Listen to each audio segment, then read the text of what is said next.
Now, this is what your mock exam will look like. Well, actually, your report will look a lot smarter than this when you first get it.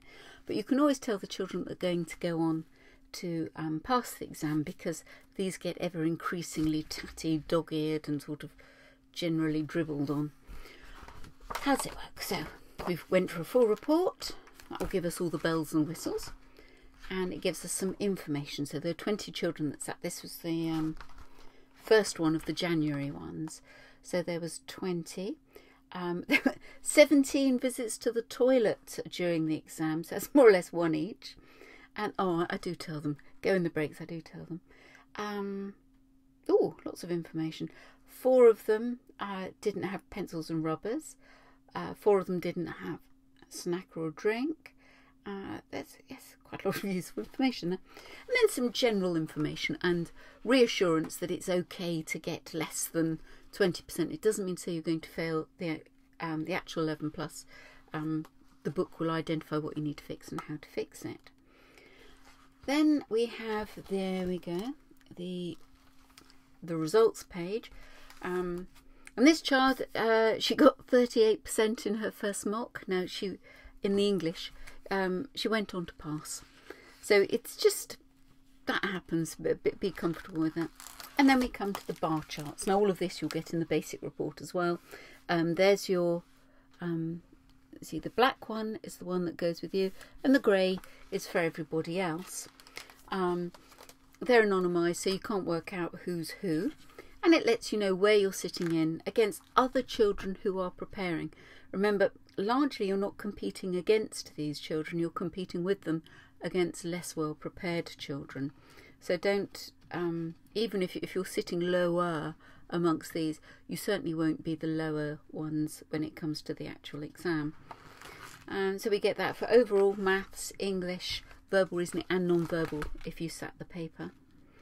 And then that brings us on to the next bit where it's broken down by subject. We have and this is what you get in the full report: pink for verbal reasoning, yellow for English, blue for maths, and then usually purple or dark green for non-verbal reasoning. So the maths, what do we know about the maths? We get the overall mark, the number of questions they tackled, because they might have only got up to, say, question 35. How many of those questions were badly rubbed out, what their checking time was, and observations of them during the morning, how often they sneezed, whether they dropped their pencils, whether they were having a sneaky look at somebody else's, that sort of overall, just sort of watching them. I walk up and down with my clipboard, making observations on everybody throughout the morning. Then we've got some overall information about things that can be fixed. So there's some, yes, written workings. Written workings is a big issue.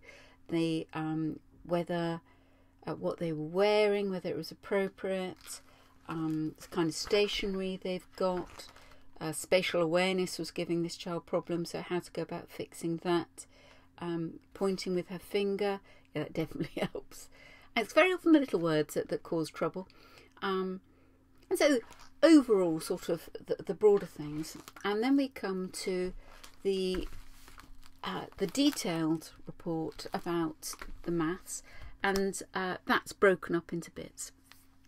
So we'll hear about the kind of question, whether they used written workings. The more the written workings, the higher the mark. That's a consistent pattern from year in, year out, from mock exam to mock exam.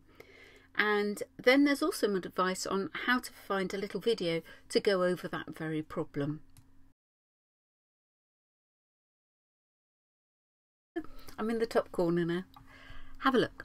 Now it says, in with the detailed part of the maths report, it says we got this particular question wrong, and it says to go to the Scholars course. So here's the Scholars course.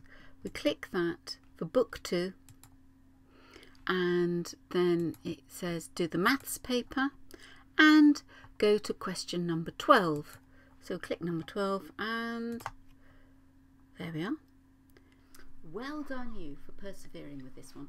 There's a little video of me telling you what to do. Now let's click our way back. We go on the back button all the way back to the home page. And supposing it said we needed to do long division, everybody needs to do long division. So we go trundling down and to the internet classes, the free classes, long division. Click that, and here's some loads of it. It takes hours. My preferred method, let's click that one. Now that's not looking very easy, is it? But once you get in the system, it's fine. And here we go. Method. Well, not quite everybody, but it does stop that. I'll click our way home again. There's also the daily math sheet. Here it is. Just click the questions, print them off. Some children copy them, print the answers. Only about a quarter of the people ever download the answers. So surely you've got to mark it.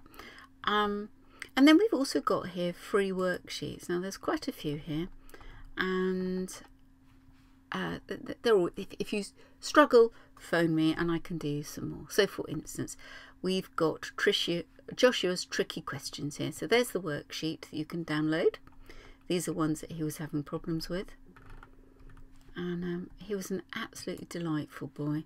And then these are the little videos that would go over them. So we'll click the video and off we go.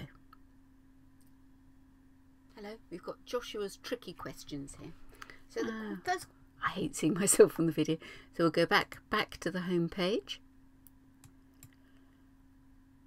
Now, some people will like to buy the Scholars Course books. Where are they? Scholars Course books. You can certainly do the free one, absolutely, and you can buy ones if you like. It's all fairly self-explanatory. If you're able to, come pick them up from the house. It'd be lovely to see you, and it'll save us the post.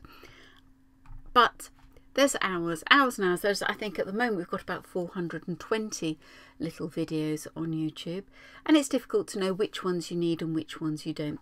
So your mock report will identify the ones that you need and tell you how to get there. But make use of them. They are there for you because. Thank you very much for joining me. Bye bye.